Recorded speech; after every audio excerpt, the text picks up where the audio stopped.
یہ حضرت آسیہ سلام اللہ علیہ سے، اللہ نے جناب آسیہ کا نام قرآن میں نہیں لیا، امرأۃ فرعون کے نام سے یاد کیا، فرعون کی زوجہ۔ عزیزان گرامی اتنا رتبہ، اب بہت سے لوگ کہتے ہیں کہ بھئی یہ فرعون سے شادی کیوں ہوئی؟ اللہ نے کسی معصوم کو پالنا تھا، اللہ کافر کی آغوش میں نبی پروان نہیں چڑھاتا، تو اللہ نے پہلے ایک مومنہ کا انتظام کیا۔ کچھ لوگ پہنچ گئے ہیں، اللہ نے فرعون کے دربار میں ایک مومنہ کو بھیجا تاکہ کل جب فرعون کو جہنم میں ڈالوں تو یہ نہ کہے میں نے تیرا نبی پالا تھا۔ جب اللہ نے ایک چھوٹے نبی کو پالنا ہو تو اتنی بڑی مومنہ کا انتظام کرے، اور اگر سب سے بڑے نبی کو پالنا ہو تو پھر اللہ کہے گا مومن کافی نہیں، کسی کل ایمان کا باپ چاہیے۔ توجہ فرما رہے ہیں بھائی، یہ سارے مجمع کی توجہ رہے۔ آئیے ذرا میں جلدی جلدی دو جملے اللہ نے قرآن کریم میں آیت کی شکل میں پیش کیے ہیں، اور ایک فرعون کا جملہ ہے، ایک جناب آسیہ کا۔ میں جلدی جلدی پیش کرنا چاہ رہا ہوں، میں جہاں لینا جانا چاہ رہا ہوں کاش میں وہاں تک بات کو پہنچا پاؤں۔ تو عزیزان گرامی، ایک مرتبہ اللہ پیش کرتا ہے کہ یا حامان ابن لی سرحن، فرعون کہتا ہے حامان سے، اے حامان میرے لیے نا ایک اونچی سی عمارت بنا دے، پیرامڈ بنا دے، جو بھی بنا دے، میں وہاں سے جا کے دعویٰ کروں میں خدا ہوں۔ ہوتا ہے نا کہ کئی لوگوں کو میں اونچی بلندی پہ بیٹھوں گا تو شاید خدا بن جا، دماغ خراب ہونے میں ٹائم نہیں لگتا۔ ہمارے ہاں تو دنیا کے اندر کہنا ہوتا ہے نا کہ یہ بہت مغرور ہو گیا، تو یہ نہیں کہتے مغرور ہو گیا تھے، فرعون بن گیا، ایسا ہے یا نہیں؟ چلیں میں ممنون ہوں کہ آپ لوگ اتنی باتیں جانتے ہیں، یعنی سبھی جانتے ہیں فرعونیت کو، پتہ نہیں کتنے دیکھے ہوں گے آپ لوگوں نے۔ اللہ محفوظ رکھے فرعونوں سے، ہر دور کے فرعون سے اللہ محفوظ رکھے۔ تو عزیزان گرامی دیکھیے، اب یہ عجیب و غریب جملہ ہے، میں ہاتھ جوڑ کے درخواست کر رہا ہوں، ذرا غور کر لیجیے گا، میں تقابل پیش کرنا چاہ رہا ہوں کہ کون ہے جناب آسیہ، میں جناب سیدہ کی عصمت کو پیش کر رہا ہوں، سارے مجمع کی توجہ۔ عزیزان گرامی، فرعون ملعون کیا کہہ رہا ہے؟ اے حامان مجھے ایک اونچے سے سرح بنا دے، ایک پیرامڈ بنا دے، پہاڑ سے بنا دے۔ اور جناب آسیہ کی دعا کو اللہ نے ذکر کیا، یا رب ابن لی بیتن فی الجنہ، پروردگارا مجھے جنت میں ایک مکان بنا دے۔ سارا مجمع نہیں ہے، فرعون نے کہا مجھے اونچی عمارت بنا دے۔ جناب آسیہ کی دعا کو کیا پیش کیا؟ انہوں نے نہیں کہا مجھے محل بنا دے، مجھے قلعہ بنا دے، کہا پروردگارا وہ جو تیری جنت ہے نا، اپنی جنت میں گھر بنا دے، بیت بنا دے۔ جناب آسیہ نے بیت مانگا، فرعون نے سرح۔ توجہ، دونوں کا تقابل، کافر کیا مانگتا ہے، مومن کیا مانگتا؟ تو جناب آسیہ کون ہے؟ وہ جنت میں مکان مانگ رہی ہے۔ کس جنت میں؟ جہاں کی ملکہ فاطمہ، اگر میرے جملے پہنچ گئے ہوں، جہاں سیدہ فاطمہ ہیں وہاں حضرت آسیہ کہہ رہی پروردگارا اس جنت میں مجھے ایک مکان دے دے۔ عزیزان کرامی، یہ رتبہ اور کمال ہے حضرت فاطمہ الزہرا سلام اللہ علیہا کا۔ میں نے جلدی 3 بیویوں سے تقابل پیش کیا، میں آگے بڑھنا چاہ رہا تھا، اگر کہیں گے تو ایک اور پیش کر دوں۔ عزیزان گرامی، سورہ ہے، انہیں بعد میں پکڑ لیجیے گا بھائی۔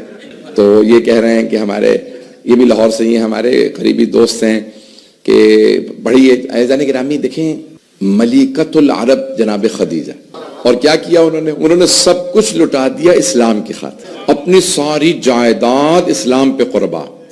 کوئی مومن آ کے روتا کہ میں مقروض ہوں، جناب خدیجہ آواز دیتی پردے سے، یا رسول اللہ میری طرف سے قرضہ اتار دی، پیسہ میں دے دوں گی۔ پتہ نہیں جملے پہنچ رہے ہیں نہیں پہنچ رہے۔ عزیزان گرامی، اتنے پیسے قربان کیے جناب خدیجہ نے، اللہ نے کہا پھر اسی کی بیٹی کا حق بنتا ہے کہ صدق اسے دیا جائے۔ شاید لوگ پہنچ گئے ہوں، اللہ نے صدق دیا، کیوں؟ جانتے جیسی ماں ویسی بیٹی۔ میں کھل کے پڑھنا نہیں چاہ رہا۔ عزیزان گرامی، دولت جوڑ کے غنی بننا اور سب کچھ لٹا کے ملکہ بننا اور، میرے جملے پہنچ رہے تھے عزیزان گرامی۔ عزیزان گرامی، دنیا میں ایسے لوگ مل جائیں گے جو ساری دنیا جمع کرنے کے بعد کہیں میں اتنا دولت مند، اتنا پیسہ، اور ساری دولت لٹا کے۔ عزیزان گرامی، یہ اتنے القابات جو ان ہستیوں کو ملے ہیں، یہ دولت لٹانے پہ ملے ہیں، دولت جوڑنے پہ نہیں۔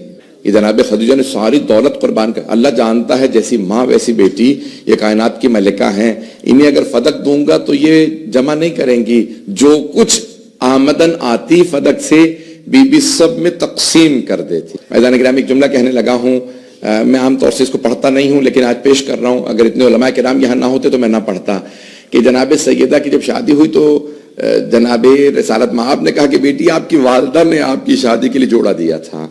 اب جناب خدیجہ نے اپنے حساب سے ملکۃ العرب تھی, بہت قیمتی, کہ میری جب بیٹی کی شادی ہو, فاطمہ کی شادی ہو, تو یا رسول اللہ یہ جوڑا پہنائیے گا. بہت خوبصورت, بہت اچھا لباس تھا. بی بی نے پہلی مرتبہ اتنا قیمتی لباس پہنا. جیسے ہی مولا امیر کے گھر تشریف لائیں, دروازے پہ دستک ہوئی, کسی مانگنے والی نے کہا ہے کوئی راہ خدا میں مجھے لباس دے دے. تو جناب سیدہ نے کہا کہ یا امیر المؤمنین, یا ابا الحسن, یا امیر المؤمنین. مولا کو نام نہیں لیتی تھی بی بی, یا علی نہیں کہتی تھی. کہا یا امیر المؤمنین, میں اپنی پوشاک بدل کے پرانا لباس پہن لیتی, میرا یہ نیا لباس اس خاتون کو دے دیں جو بھیک مانگ رہی ہے. عزیزان گرامی, دنیا کی کوئی ایسی خاتون نہیں ہو سکتی کہ جو اپنی بہترین دن کا جوڑا کہے کہ مجھے نہیں چاہیے. یہ شادی کا جو خاتون ہوتی ہے نا, وہ سب سے زیادہ خوشی کا دن اس کے لیے وہی شادی کا دن ہوتا ہے. جناب سیدہ نے اپنی شادی کے دن بھی قربانی دی. یہ نہیں کہا کہ میرا پاس یہ بہتر, میری ماں کا ایک ہی یہ میرے پاس نشانی ہے, قیمتی ترین لباس میری ماں نے مجھے دیا تھا. لیکن جناب سیدہ سلام اللہ علیہ نے اسے بھی, میں نے ایک اور روایت میں دیکھا کہ جناب رسالت میں آپ جناب سیدہ سے ملنے کے لیے تشریف لائے, اور آنے کے بعد کا بیٹی, میری بیٹی نے آج گلبند پہنا. گلبند نیکلس ہے سونے کا, گلبند بی بی نے پہنا. تو جناب رسالت میں آپ نے دیکھ کے مسکرا کے کہا میری بیٹی نے پہلی مرتبہ گلبند پہنا. تو جناب سیدہ نے فرمایا کہ ابا الحسن میرے لیے لے کے آئے, بابا جان علی میرے لیے لے کے آئے ہیں گلبند. اتنے میں کوئی فقیر باہر سڑک پہ آواز دیتا ہے کوئی راہ خدا میں مجھے کچھ کھانے کو دے دے, کچھ نہیں ہے میرے پاس. جناب سیدہ نے پہلے دن گلبند پہنا تھا, وہی گلبند اتارا اور کہا کہ ہاتھ پھیلاؤ, سیدہ عطا کر رہی ہیں, نبی کی بیٹی عطا کر رہی ہیں. کہا بیٹی آج پہلا دن تھا. کہا بابا یہ ہار بادشاہوں کی بیٹیوں کے گلے میں سجتے ہیں, رسولوں کی بیٹیوں کے گلے خالی اچھے لگتے ہیں.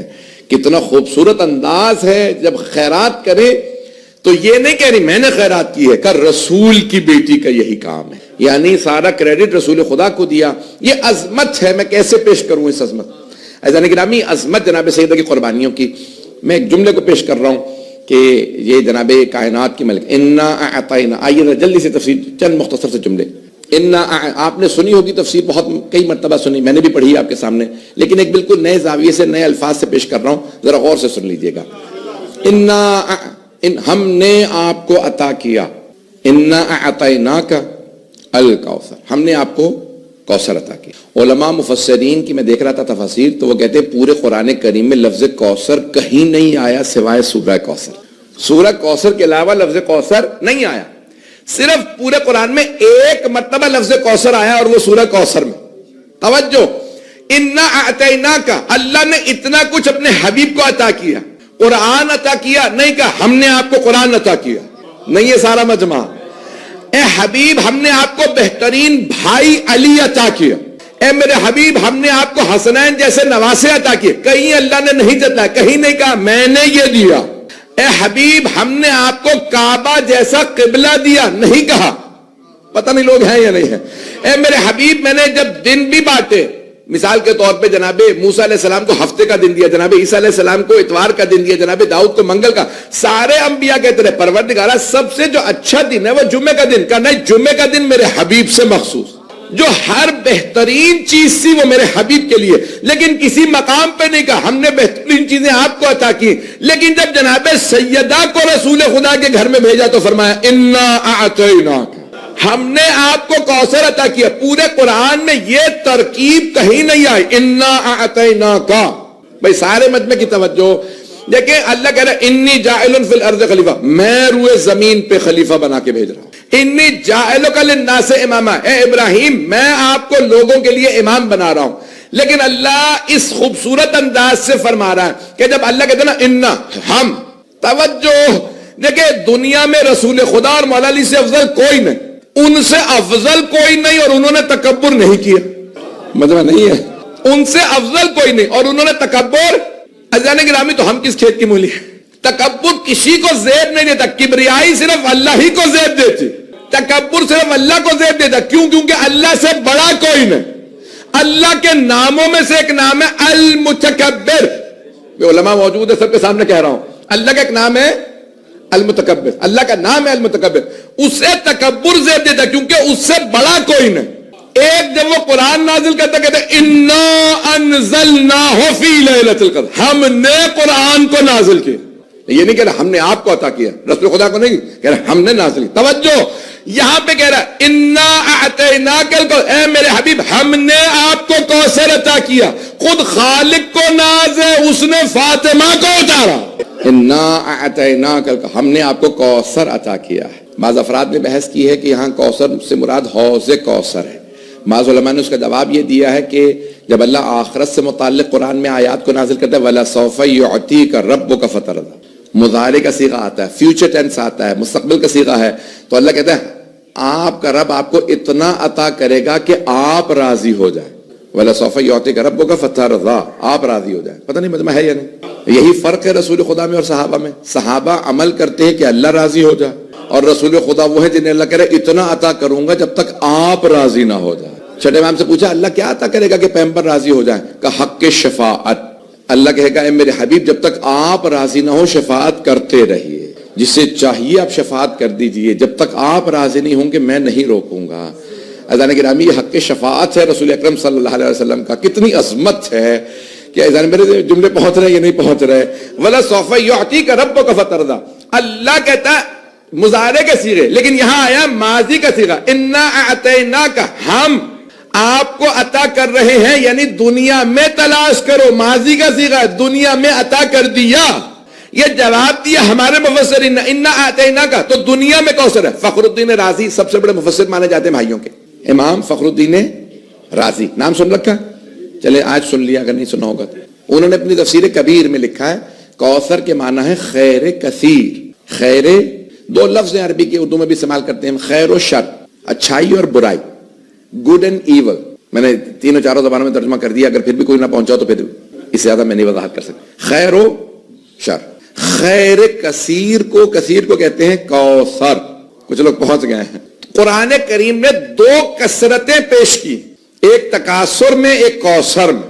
الہاکم التکاثر، تمہیں کثرت نے ہلاک کر دی۔ اور یہاں کہہ رہا ہے اللہ اپنے حبیب سے انا اعطیناک الکوثر، ہم نے آپ کو کوثر عطا کیا۔ عزیزان گرامی، اب تفہیم القرآن ابو الاعلیٰ مودودی، مولانا سید ابو الاعلیٰ مودودی جو بانی ہیں جماعت اسلامی کے، ہندوستان میں بھی وہی بانی تھے، پھر پاکستان آ گئے، پھر پاکستان میں بھی جماعت اسلامی انہوں نے ماشاءاللہ جاری رکھی۔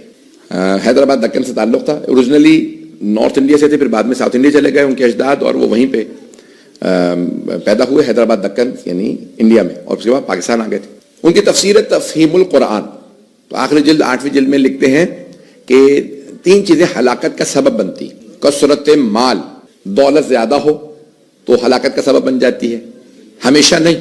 توجہ، کچھ لوگ پہنچ گئے اور باقی لوگ پریشان ہیں۔ دولت ہمیشہ ہلاکت کا سبب نہیں بنتی، لیکن انہوں نے لکھا 3 چیزیں ہلاکت کا، پہلی دولت، دوسرے منصب کرسی عہدہ توجہ، اور تیسرے تفاخر، ایک دوسرے پہ ناز کرنا، میں تم سے بہتر ہوں، میرے پاس زیادہ دولت، میرا خاندان بڑا، پتہ نہیں لوگ ہیں یا نہیں۔ اپنے خاندان پہ، اولاد پہ، کثرت پہ ناز کرنے پہ انسان جو ہے وہ ہلاک ہو جاتا ہے۔ تو عزیزان گرامی، مکے میں پیسے والے بہت تھے، لیکن جب اللہ کی نگاہ رکی تو حضرت خدیجہ کی دولت پہ، باقی سب کی دولت تکاثر والی تھی، جناب خدیجہ کی دولت کوثر والی۔ کچھ لوگ پہنچ گئے ہیں۔ سردار مکے میں بہت تھے، سارے سرداروں کی سرداری تکاثر والی تھی، حضرت ابو طالب کی سرداری کوثر والی تھی۔ کچھ لوگ پہنچ گئے ہیں۔ عزیزان گرامی، بہت سے لوگ اولاد والے تھے، اپنے بیٹوں پہ ناز کرتے تھے، لیکن سب کی اولادیں تکاثر والی تھی، علی کوثر والے تھے۔ عزیزان گرامی، آپ اپنا اپنا محاسبہ کرنا چاہتے ہیں نا تو خود دیکھ لیجئے، اگر آپ کی دولت آپ کو اہل بیت سے قریب کرے تو کوثر والی، دور کر دے تو تکاثر والی۔ جو لوگ پہنچ گئے ان پہ سلام۔ عزیزان گرامی، اگر آپ کا عہدہ، منصب، کرسی، وزارت، بادشاہی، کوئی بھی کرسی آپ کو اہل بیت سے قریب کرے تو کوثر والی، دور کر دے تو تکاثر۔ پتہ نہیں میرے جملے پہنچ رہے ہیں یا نہیں؟ عزیزان گرامی، اگر آپ کی اولاد آپ کو اہل بیت سے قریب کرے تو کوثر والی ہے، دور کر دے تو تکاثر والی ہے۔ اپنا اپنا احتساب خود انسان کر لے کہ ہمیں کوثر سے ملنا ہے، تکاثر سے نہیں۔ عزیزان گرامی، اب یہ قربانیاں کتنی، انا اعطیناک، ہم نے آپ کو کوثر عطا کیا۔ میں مکمل کر رہا ہوں، بہت زیادہ وقت نہیں لوں گا، 5 سے 10 منٹ زحمت دو قبلہ۔ تو عزیزان گرامی، یہاں پہلا جناب سیدہ سے متعلق انا اعطیناک الکوثر، ہم نے آپ کو کوثر عطا، اے میرے حبیب ہم نے آپ کو کوثر عطا کیا، اس کے بدلے میں کیا کیجئے، فصل لربک وانحر، آپ کیا کیجئے، آپ نماز پڑھیے اپنے رب کی اور نہر کیجئے۔ نہر کسے کیا جاتا ہے؟ ہاں اب قبلہ نہیں یہاں پہ، یعنی دیکھیے ذرا سارے مجمع کی توجہ رہے، گائے کو ذبح کیا جاتا ہے، بھیڑ کو بکرے کو ذبح کیا جاتا ہے، مرغے کو بطخ وغیرہ پرندوں کو بھی ذبح کیا جاتا ہے، مچھلی کو اس کا تزکیہ یہ کہ زندہ پانی سے باہر نکال لیں، اور اگر وہ خشکی پہ آ کے مرتی ہے تو اس کا وہ تزکیہ ہو جاتا ہے اگر مجمع کی توجہ رہے۔ اونٹ کو نہر کیا جاتا ہے، ذبح نہیں کیا جاتا، نہر، پتہ نہیں لوگ ہیں یا نہیں، لوگ پہنچ گئے ہیں۔ اب یہاں اگر کسی نے قربانی دیکھی ہوگی پاکستان میں یا ایران عراق میں تو اسے پتا ہوگا اونٹ کو نہر کیا جاتا ہے۔ عزیزان گرامی اللہ فرما رہا ہے فصل لربک وانحر، اے میرے حبیب نماز قائم کیجئے، نماز شکرانہ پڑھیے کہ ہم نے کوثر عطا کیا، اور نہر کیجئے۔ توجہ، جناب اسماعیل کی قربانی پہ یہودی عیسائی مسلمان سب نے لکھا ہے ریما آیا، بھیڑ آیا، حضرت اسماعیل کی قربانی پہ اللہ نے بھیڑ بھیجا، توجہ شیپ کو، لیکن جب جناب سیدہ کو بھیجا تو کہا حبیب حلال جانوروں میں سب سے بڑا حلال جانور اونٹ ہے، ہمیں اونٹ کی قربانی چاہیے، یعنی اللہ بھی سمجھا رہا اسماعیل اور تھے فاطمہ اور، توجہ فرمائیے اذان گرامی، یہ عظمت ہے جناب سیدہ کی۔ ایک آخری جملہ جو پیش کر رہا ہوں، فصل لربک وانحر ان شانئک هو الابتر، بے شک کہ آپ کا دشمن ہی ابتر ہے، اس کا مطلب ہے کوثر ابتر کے مقابلے میں ہے۔ آیت کا اختتام بتا رہا ہے کہ ابتدا کے معنی کیا ہے، بے شک آپ کا دشمن ہی ابتر ہے، اس کا مطلب ہے ہم نے کوثر عطا کیا ہے، کوثر ابتر کے مقابلے میں آیا کہ آس بن وائس نے، آس بن وائل کے لیے متعلق ہے جو ملعون رسول خدا کو کہتا تھا کہ آپ اب تک دونوں بیٹے انتقال کر گئے ہیں، اور سب نے لکھا ہے کہ بعثت کے بعد حضرت قاسم عبداللہ کی ولادت ہوئی تھی اور بعثت کے 5ویں سال میں، لیکن ہمارے اہل سنت بھائیوں نے ایک لکھا یہ ہے کہ 30 برس کی تھی جناب سیدہ، یعنی بعثت سے 5 سال پہلے ولادت ہوئی ہے، جبکہ جناب سیدہ کے متعلق مسلم ہے کہ جناب خدیجہ کی سب سے چھوٹی اولاد ہے، یعنی بیٹوں کے بعد جناب سیدہ کی، جب دونوں بیٹوں کا انتقال ہو گیا تب جب ہے جناب سیدہ کی ولادت ہوئی، اور اللہ نے فرمایا انا اعطیناک الکوثر، تو بعثت کے 5ویں سال میں۔ تو بہرحال میں اس میں زیادہ تفصیل میں نہیں جانا چاہتا، تو عزیزان گرامی ایک آخری جملہ جو جس کے اوپر میں ختم کرنا چاہتا ہوں کہ اب حدیث میں ہے من تزوج فقد احرز نصف دینہ، جس نے شادی کی اس نے اپنا آدھا دین بچا لیا۔ سارے مجمع کی توجہ کہ جو بھی شادی کرے اس نے اپنا آدھا دین بچا لیا، اور اگر کل ایمان کے لیے جناب سیدہ کو کہا گیا ہو، نہیں مجمع نہیں ہے، دیکھیں ہر آدمی اپنے اپنے حساب سے ہوتا ہے نا، میں تھوڑی سی توجہ کر لیجیے گا۔ ایک حدیث پیش کر رہا ہوں، یہ شیعہ سنی دونوں کتابوں میں ہے کہ، اور ہمارے یہاں کئی کتابوں میں، البتہ مختلف الفاظ کے ساتھ ہے، لیکن اسے سن لیجیے کہ لولا علی لما کان لابنت فاطمہ کف آدم فما دونہ، اگر علی نہ ہوتے تو میری بیٹی فاطمہ کا کوئی کف نہ ہوتا، چاہے کسی کا رتبہ آدم نبی کے برابر ہی کیوں نہ ہوتا۔ پتہ نہیں لوگ پہنچ رہے ہیں نہیں پہنچ رہے ہیں۔ عزیزان گرامی دیکھیں الفاظ بہت گہرے ہیں، اگر علی نہ ہوتے تو رسول خدا فرما رہے ہیں میری بیٹی فاطمہ کا کوئی کف نہ ہوتا، کوئی ہمسر نہ ہوتا، کوئی ہم پلہ نہ ہوتا، کوئی کمپیٹیبل نہ ہوتا، توجہ کوئی پارٹنر نہ ہوتا۔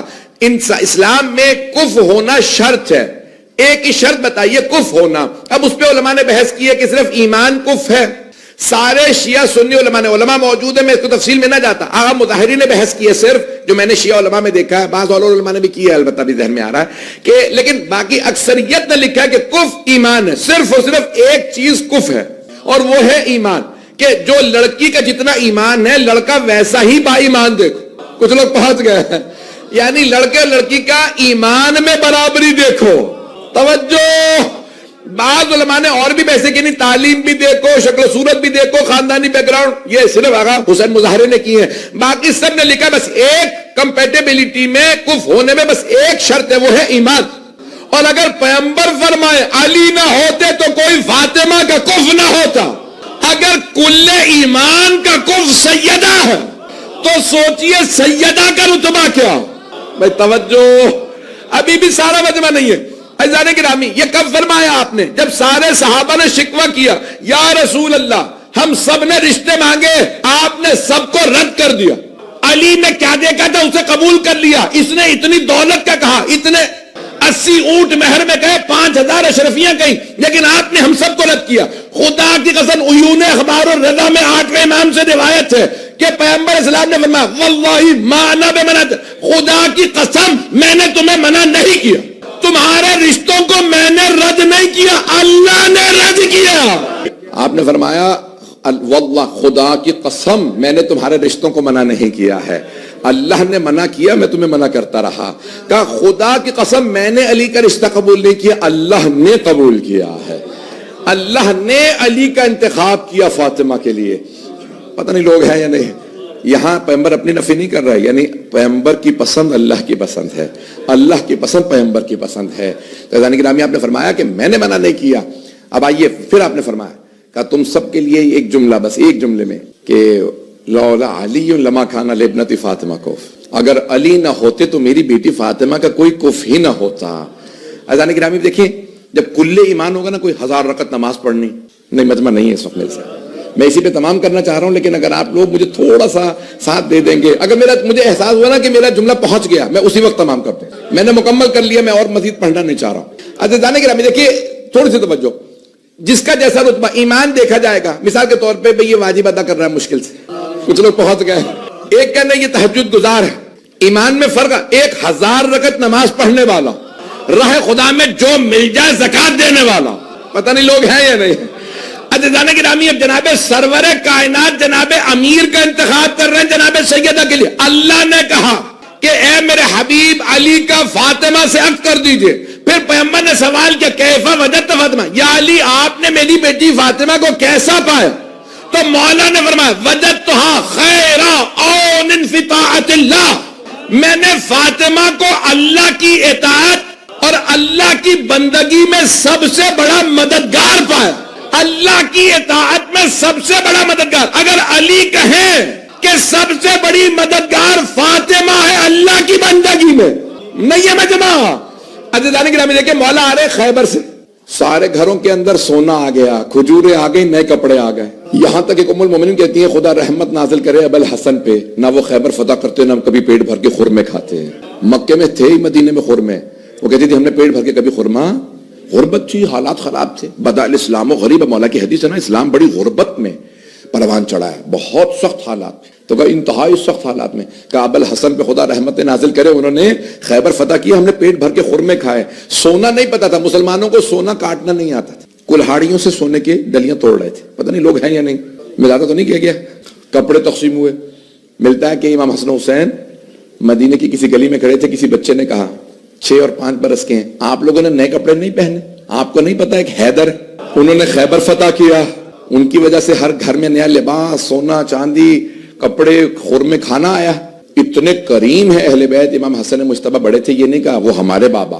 پتہ نہیں لوگ ہے یا نہیں، تم ہمارے بابا کا صدقہ کھا رہے، نہیں، کسی کو احساس نہیں، کسی کو جتلایا نہیں، گھر آئے، آ کے سوال کیا مادر گرامی نہ آپ نے نیا لباس پہنا نہ ہم نے، آپ کے پاس زیور نہیں آیا، کب بیٹا ابھی انتظار کرو، آپ کے بابا گھر نہیں آئے، ابھی شہزادی سلام اللہ علیہا بی بی دونوں بیٹوں کے ساتھ صحن میں کھڑی ہیں کہ مولا علی تشریف لے آتے ہیں، آتے کہتے ہیں السلام علیک یا بنت رسول اللہ، اے بنت رسالت آپ کی عظمتوں پہ سلام، اے میرے بیٹو آپ پہ سلام، سب آپ کے سلام کا جواب دیتے ہیں، یا امیر المومنین وعلیک السلام یا امیر، آگے پھر سوال کرتے ہیں ہمارے لیے کیا لے کے آئے، مولا نے سر جھکا دیا اور سر جھکا کے بس ایک جملہ کہا، کل لایا بہت کچھ تھا لیکن جب مدینے پہنچا تو فقراء مدینہ نے مانگا، میں نے سب بانٹ دیا، میں شرمندہ ہوں، میں گھر کچھ نہیں لا سکا، فقراء میں بانٹ آیا ہوں۔